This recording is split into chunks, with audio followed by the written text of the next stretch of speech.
Local news for Tuesday, the 2nd of July. Minister for Regional Economic Development Shane Jones will be in the region today. An announcement expected around Kiwi Rail and an increase in the size of log trains to Wellington Port. Another announcement will also take place later today at Repass regarding Hi Potama Rangatahi. Canon Oceania have announced its 2019 grants program is open for submissions. This year, over $15,000 worth of grants made up of both cash and Canon equipment is up for grabs. Last year, Hospice Wairarapa Community Trust was awarded the community grant to enable its Precious Memories program to continue. And there's just days to go for our people to buy Wairarapa's biggest raffle tickets. Wairarapa Hospice is offering a wedding valued at $20,000 with just 4 days left for you to purchase your ticket from Hospice Wairarapa.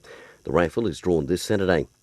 And in football, the Wairarapa United women had a massive 8-2 win over Petone at the weekend, while the men, also impressive, held Napier City Rovers top of the table to a 1-1 draw. And in hockey, the Dalefield men scored an impressive 5-1 win, while the women's team drew 1-1.